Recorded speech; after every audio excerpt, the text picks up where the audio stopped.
காலை ஒளி. எழுதியவர் திருமதி டோரா எட்வின். வெளிப்படுத்தல் 5:9-11.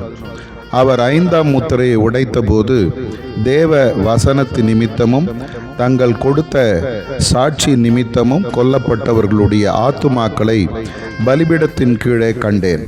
அவர்கள் பரிசுத்தமும் சத்தியமுள்ள ஆண்டவரே, தேவரீர் பூமியின் மேல் குடியிருக்கிறவர்களிடத்தில் எங்கள் இரத்தத்தை குறித்து எதுவரைக்கும் நியாய தீர்ப்பு செய்யாமலும் பழிவாங்காமலும் இருப்பீர் என்று சத்தமிட்டு கூப்பிட்டார்கள்.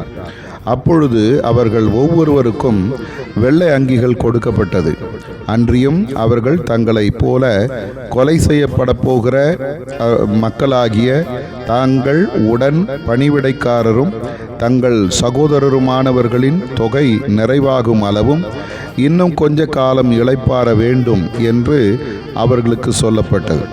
மகனே, மகளே, இன்றும் என் நாமம் தரிக்கப்பட்ட என் பிள்ளைகள் என் வசனத்தின் நிமித்தமும் அவர்களது சாட்சி நிமித்தமும் கொலை செய்யப்படுகிறார்கள்.